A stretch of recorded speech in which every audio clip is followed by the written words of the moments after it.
आपका हमारे channel brilliance 53 में। तो हम लोग इसके प्रीवियस लेक्चर में वाक्यांशों के लिए एक शब्द 5 लेक्चर अपलोड कर दिए, वहाँ से आप लोग जाके पढ़ लेंगे। टेलीग्राम से PDF डाउनलोड कर लेंगे, डिस्क्रिप्शन बॉक्स में उसका लिंक दिया गया है। तो चैनल को सब्सक्राइब करके अपने जो भी फ्रेंड्स तैयारी करते हैं, उनके एग्ज़ाम में अगर हिंदी पूछता है, जैसे UP SSC का जितने एग्ज़ाम हो गए, स्टेनो हो गया, लेखपाल हो गया, या जूनियर असिस्टेंट हो गए, या पुलिस वाले में constable, SI, jail warder, SSF, सारे एग्जाम में ये क्या है पूछता है, हिंदी। तो चलिए चैनल को सब्सक्राइब कर लेंगे। तो चलिए वाक्यांशों के लिए एक शब्द हम लोग पढ़ रहे थे। देखिए, जिसकी उपासना से संबंधित सारे प्रश्न क्या देंगे, एक ही बार कलेक्ट हो जाएंगे। ठीक है, कूद कूद के पढ़ने से अच्छा है टॉपिक वाइज मिल जाए। तो जिसकी उपासना की जाती है उसे उपास्य कहते हैं। तो जिसकी उपासना, जैसे मान लीजिए आप शिव भगवान की उपासना करते हैं, तो आप क्या हैं, शिव के उपास्य हैं। जो उपासना करता है उसे उपासक, जैसे मान लीजिए राम के उपासक, ठीक है, कोई राम के उपासक मान लो मीरा है, चाहे कोई भी है, मान लो राम के उपासक मीरा है, तो मीरा क्या हो जाएंगी, उपासक हो जाएंगी, और राम क्या हो जाएंगे, उपास्य हो जाएंगे। तो जिसकी उपासना की जाती है वो उपास्य होता है, और जो करता है उपासना वो उपासक होता है। विष्णु के उपासक को क्या कहेंगे, वैष्णव, और शिव के उपासक को शैव कहेंगे। ठीक है, तो विष्णु के उपासक को देखिए, तो उपासक कौन है, जो उपासना करता है, उपासक हो गया। जैसे मनुष्य उपासना करता है विष्णु भगवान का या शिव भगवान का, और जो ये भगवान हैं शिव जी और विष्णु जी, ये क्या है, हम लोगों के लिए उपास्य हैं। शक्ति या देवी के उपासक को क्या कहते हैं, शक्ति मतलब पावर, मतलब किसी शक्ति का अगर आप उपासक करते हैं तो शक्ति या देवी के उपासक को शाक्त कहते हैं। सरस्वती के उपासक को सारस्वत कहते हैं। जो बीत गया हो उसको कहते हैं अतीत। जिसकी गहराई का पता न लग सके अथाह। जो आज तक से संबंध रखता है अद्यतन। ठीक है, जो आज तक से संबंध रखता है उसको अद्यतन कहते हैं। जिस पर किसी ने अधिकार कर लिया हो अधिकृत। वह सूचना जो सरकार की ओर से जारी हो अधिसूचना। ठीक है, वह सूचना जो सरकार की ओर से जारी हो उसको अधिसूचना कहते हैं। विधायिका द्वारा स्वीकृत नियम अधिनियम। अविवाहित महिला को क्या कहते हैं, अनूढ़ा कहते हैं, अनूढ़ा। ठीक है, ये जो ढ है, ये जो ढ है इसको क्या कहते हैं, ताड़नजात व्यंजन कहते हैं, या उत्क्षिप्त या द्विगुण व्यंजन कहते हैं इसको, ढ को। वह स्त्री जिसके पति ने दूसरी शादी कर ली हो अद्यूढ़ा। तो कोई स्त्री है, अगर उसके पति ने उसे छोड़कर कोई दूसरा शादी कर लिया है तो उस स्त्री को कहेंगे अद्यूढ़ा। और दूसरे की विवाहित स्त्री को आप क्या कहेंगे, अन्योढ़ा। जैसे कोई भी व्यक्ति है, उसकी जो विवाहित स्त्री है उसको क्या कहेंगे, अन्योढ़ा। पहाड़ के ऊपर की समतल जमीन अधित्यक्का। तो पहाड़ के ऊपर की समतल जमीन, जैसे पहाड़ है और ऊपर कोई ज़मीन है ऐसे, तो उसको कहेंगे अधित्यका। और पहाड़ के नीचे जो समतल ज़मीन होती है उसको कहते हैं उपत्यका। ठीक है, नीचे की ज़मीन को उपत्यका कहेंगे, पहाड़ के नीचे का जो समतल ज़मीन है, और जो पहाड़ के ऊपर कोई समतल ज़मीन है तो उसको कहेंगे अधित्यका। जिसके हस्ताक्षर नीचे अंकित हैं अधो हस्ताक्षर करता। किसी संप्रदाय का समर्थन करने वाला अनुयायी। किसी प्रस्ताव का समर्थन करने की क्रिया अनुमोदन। ठीक है, किसी प्रस्ताव का समर्थन करने की क्रिया अनुमोदन। जिसका जन्म निम्न वर्ण में हुआ हो अंत्यज। जिसका जन्म निम्न वर्ण में हुआ हो उसको अंत्यज कहते हैं। परंपरा से चली आई कथा उसको कहते हैं अनुश्रुति। तो कोई परंपरा से कथा चली आ रही है उसको अनुश्रुति कहते हैं। ठीक है, जिसका कोई दूसरा उपाय न हो अनन्योपाय। जिसका कोई दूसरा उपाय न हो उसको अनन्योपाय कहते हैं। वह भाई जो अन्य माता से उत्पन्न हुआ हो अन्योदर। वह भाई जो अन्य माता से उत्पन्न हुआ हो उसको अन्योदर कहते हैं। पलक को बिना झपकाए उसको कहते हैं अनिमेष या निर्निमेष। तो पलक को बिना झपकाए को अनिमेष या निर्निमेष कहते हैं। जो बुलाया न गया हो उसको कहते हैं अनाहुत। जो बुलाया न गया हो उसको अनाहुत कहते हैं। जो ढका हुआ न हो अनावृत कहते हैं। तो जो बुलाया न गया हो उसको अनाहुत कहते हैं, और जो ढका हुआ न हो उसको अनावृत कहते हैं।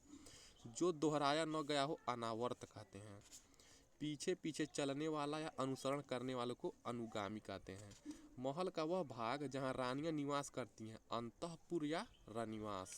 तो जहाँ रानियाँ रहती थी राजाओं महाराजाओं के महल में, उसको अंतःपुर या रनिवास कहते थे।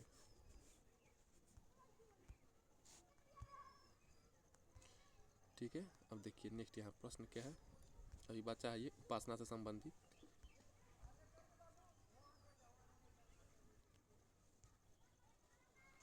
जिसे किसी बात का पता न हो, अनभिज्ञ या अज्ञ। ठीक है, जिसे किसी बात का पता न हो, अनभिज्ञ या अज्ञ कहते हैं उसको। जिसका आदर न किया गया हो, अनादर या अनादृत। जिसका आदर न किया गया हो उसको अनादृत या अनादर कहते हैं। जिसका मन कहीं अन्यत्र लगा हो उसको अन्य मनस्क कहते हैं। जिसका मन कहीं अन्यत्र मतलब दूसरी जगह लगा हो उसको अन्य मनस्क कहते हैं। जो धन को व्यर्थ ही खर्च करता है उसको अपव्ययी कहते हैं। आवश्यकता से अधिक धन का संचय न करना अपरिग्रह। तो जितनी आवश्यकता है उतना धन जो संचय करता है उसको अपरिग्रह करते हैं। तो आवश्यकता से अधिक धन का संचय न करना अपरिग्रह कहलाता है। जो भोजन रोगी के लिए निषिद्ध है, यानी कि कोई ऐसा भोजन जो रोगी नहीं खा सकता है उसको मना है, उसको कहते हैं अपथ्य। तो जो भोजन रोगी के लिए निषिद्ध है उसको कहते हैं अपथ्य। जिस वस्त्र को पहना न गया हो उसको कहते हैं अप्रहत। तो जिस वस्त्र को पहना न गया हो उसको कहते हैं अप्रहत। न जोता गया खेत, मतलब ऐसा खेत जिसको जोता नहीं गया उसको कहते हैं अप्रहत। यानी कि अप्रहत दो चीज़ों के लिए उपयोग होता है। जिस वस्त्र को पहना न गया हो उसको अप्रहत कहते हैं, और जो खेत को जोता नहीं गया हो उसको भी क्या कहते हैं, अप्रहत कहते हैं। अब देखिए आहार से संबंधित प्रमुख शब्द। वीडियो पसंद आए तो लाइक कर देंगे और कमेंट करके बताएंगे क्लास आपको कैसा लगा, और आप किस किस टॉपिक से हिंदी में चाहते हैं कि आपको चैप्टर वाइज सीरीज मिले, कमेंट करके बताएंगे। आहार से संबंधित प्रमुख शब्द। कम खाने वाला उसे अल्पाहारी कहते हैं। जो दिन में एक बार भोजन करता है उसे एकाहारी कहते हैं। जो केवल दूध पीता है उसे दुग्धाहारी कहते हैं। जो केवल फल खाता है उसे फलाहारी कहते हैं। केवल मांस खाने वाला उसे मांसाहारी कहते हैं। नपा तुला भोजन करने वाला उसे मिताहारी कहते हैं। जो बहुत नाप तोल के खाना खाता है कि ये फायदा करता है, सुबह ये खाएंगे, मतलब डाइटिंग करता है, उसको मिताहारी कहते हैं। कम खाने वाला को कहते हैं मिताहारी। जो कम खाता है या जो नाप तोल के खाना खाता है, बहुत सोच विचार के थोड़ा थोड़ा खाना खाता है, टाइम टाइम से खाना खाता है, उसको मिताहारी कहते हैं। केवल साग सब्जियां खाने वाला शाकाहारी होता है, ये तो पता ही आपको। जो सब कुछ खाता है उसे सर्वभक्षी या सर्वाहारी कहते हैं। जो शाकाहारी व मांसाहारी दोनों हो उसे सर्वाहारी कहते हैं। जो बहुत कम खाता है उसे स्वल्पाहारी कहते हैं। जो बहुत कम खाता है उसको स्वल्पाहारी कहते हैं। जो बिना मांगे मिल जाए उसको कहते हैं अयाचित। जो बिना मांगे मिल जाए उसको कहते हैं अयाचित। जो कम बोलता है उसको अल्पभाषी या मितभाषी कहते हैं। जो बिना वेतन के कार्य करता है उसको अवैतनिक कहते हैं। जो बिना वेतन का काम करता है उसको अवैतनिक कहते हैं। जो व्यक्ति विदेश में रहता है उसको अप्रवासी कहते हैं। जो सहनशील न हो, ठीक है, जो सहनशील न हो उसको कहते हैं असहिष्णु। जिसका दमन न किया जा सके उसको अदम्य कहते हैं। जिसका स्पर्श करना वर्जित है अस्पृश्य। जो रचना अन्य भाषा की अनुवाद हो अनूदित।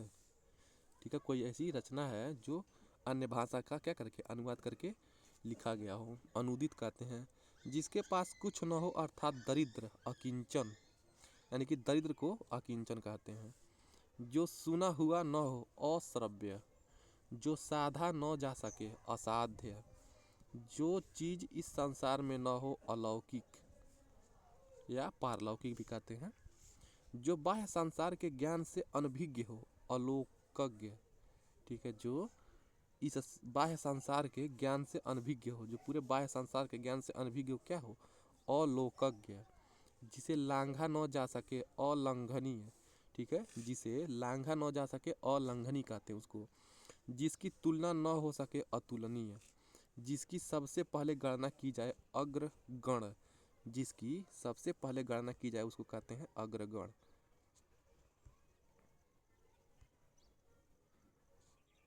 चलिए नेक्स्ट प्रश्न अब आपका आ रहा है कमल से संबंधित प्रमुख शब्द।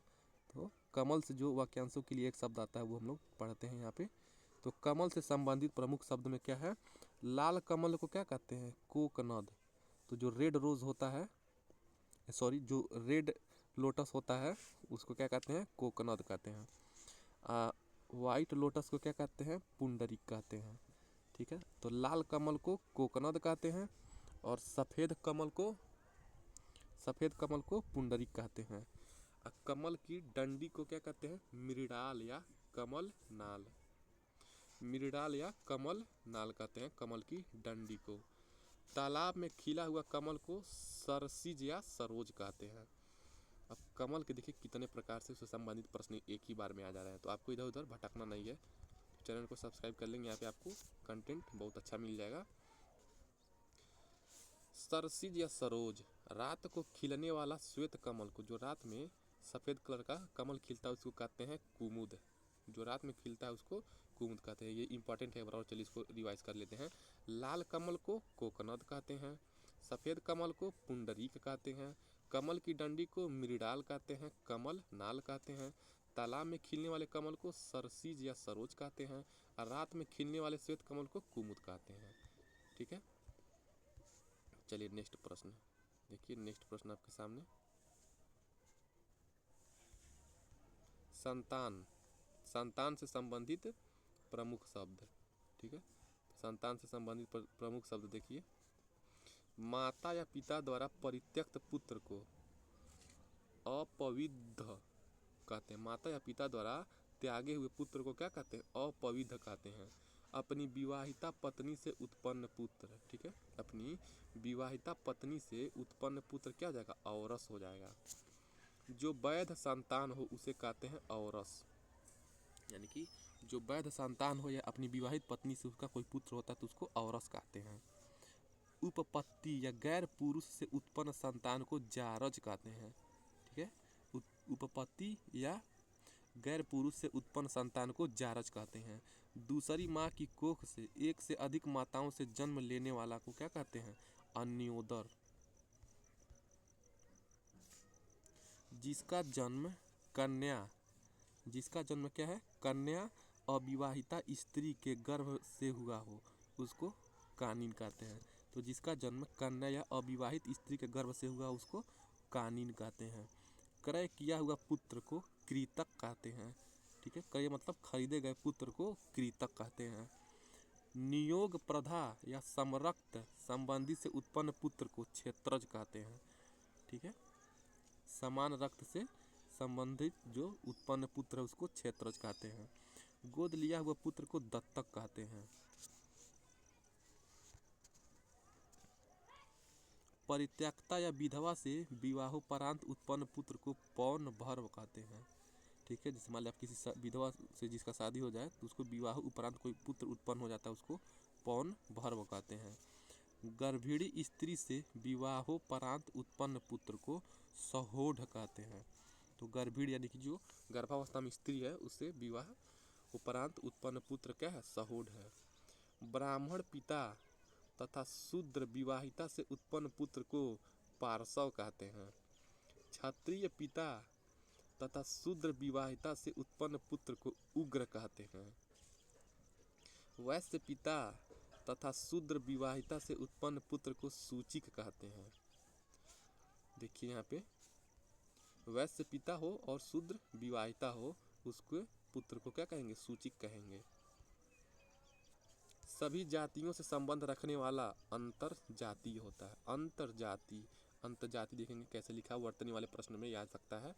अंत जातीय, जिसका खंडन न किया जा सके अखंडनीय, जिसका चिंतन न किया जा सके अचिंत्य, जिसका चिंतन न किया जा सके अचिंत्य, जिसको त्यागा न जा सके अत्याज्य, वास्तविक मूल्य से अधिक लिया जाने वाला मूल्य अधिमूल्य।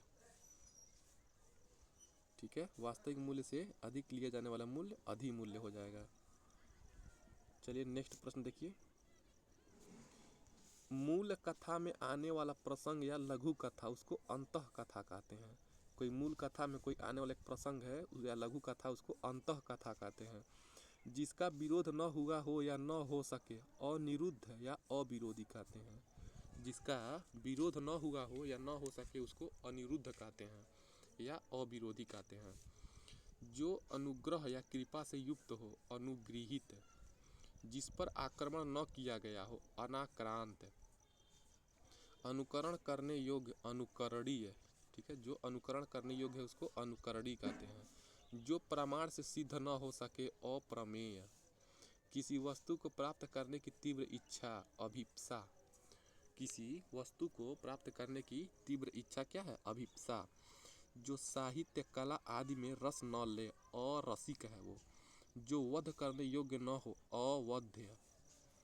जो स्त्री सूर्य भी नहीं देख पाती, असूर्य पश्या। जो शोक करने योग्य नहीं हो, अशोक्य। जो शोक करने योग्य नहीं हो, अशोक्य कहते हैं। जो मृत्यु के समीप हो उसको आसन्न मृत्यु कहते हैं। वह स्त्री जिसका पति परदेश से लौटा हो, आगत पति का कहते हैं। वह स्त्री जिसका पति परदेश से लौटा हो, आगत पति का कहते हैं।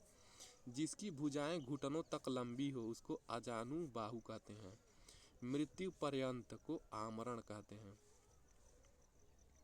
मृत्यु पर्यंत का आमरण, जैसे नहीं होता आमरण अनशन, तो उस आमरण का मतलब क्या होता है, टिल द लास्ट ब्रेथ, इसको कहेंगे टिल द लास्ट ब्रेथ, यानी अंतिम सांस तक या मृत्यु पर्यंत।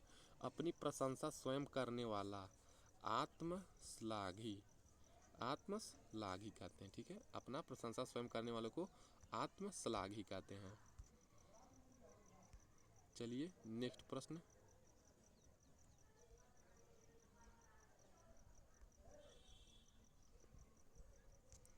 ईश्वर में विश्वास रखने वाला आस्तिक, शीघ्र प्रसन्न होने वाला आशुतोष।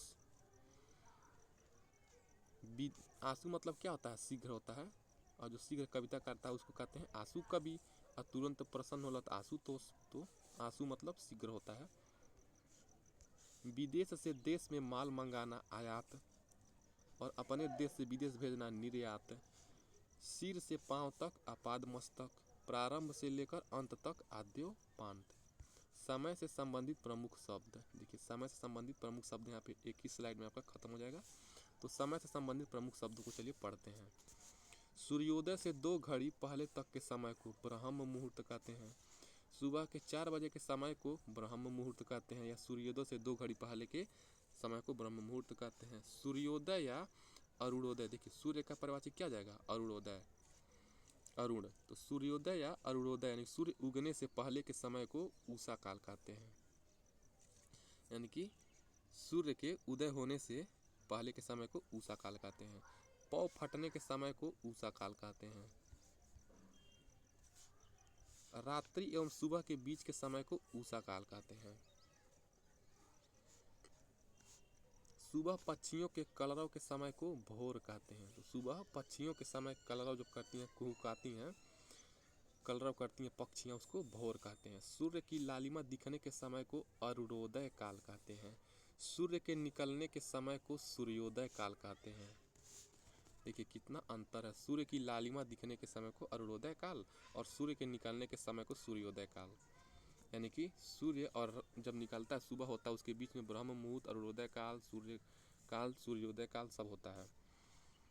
सूर्योदय से 9 बजे सुबह तक के समय को प्रातः काल कहते हैं। तो सूर्योदय के जब सूर्य उदय हो जाता है और 9 बजे के बीच के टाइम को क्या कहते हैं, प्रातः काल कहते हैं। दोपहर के पहले के समय को पूर्वाहन कहते हैं। दिन के पहले दोपहर को पूर्वाहन कहते हैं। दोपहर कैसे, यानी कि सुबह सूर्योदय से 9 बजे तक और 9 से 12 ये दोपहर हो गया, इसी को क्या कहेंगे, पूर्वाहन कहेंगे। दोपहर का समय क्या हो जाएगा, मध्याह्न हो जाएगा। दोपहर के बाद के समय को क्या कहते हैं, अपराह्न कहते हैं। सूर्यास्त का समय क्या है, संध्या काल है। जब सूर्य डूबता है उससे संध्या काल कहते हैं। सूर्योदय के ठीक पहले और सूर्यास्त यानी सूर्य के उगने से ठीक पहले और सूर्यास्त के ठीक बाद का समय अति संध्या कहते हैं। तो जब सूर्य के उगने से ठीक पहले और सूर्य के ठीक डूबने के बाद का समय को अति संध्या कहते हैं। संध्या यानी कि शाम होने को है और रात्रि के बीच के समय को अति संध्या कहते हैं। संध्या और रात्रि के बीच के समय को गोधूलि कहते हैं। तो संध्या और रात्रि के बीच के समय को गोधूल या अति संध्या दोनों कहते हैं। संध्या काल जब गायें चरकर लौटती हैं गोधूली कहते हैं। समय का शाम में जब गायें चरकर घर लौटते हैं उसको गोधूली कहते हैं। दिन और रात के मिलने का समय प्रदोष काल। तो दिन और रात के मिलने का समय प्रदोष काल।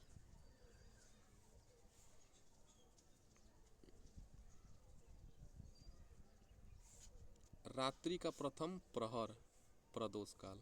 दिन और रात के मिलने का समय प्रदोष काल और रात्रि का प्रथम प्रहर प्रदोष और रात्रि के पूर्व भाग का समय प्रदोष।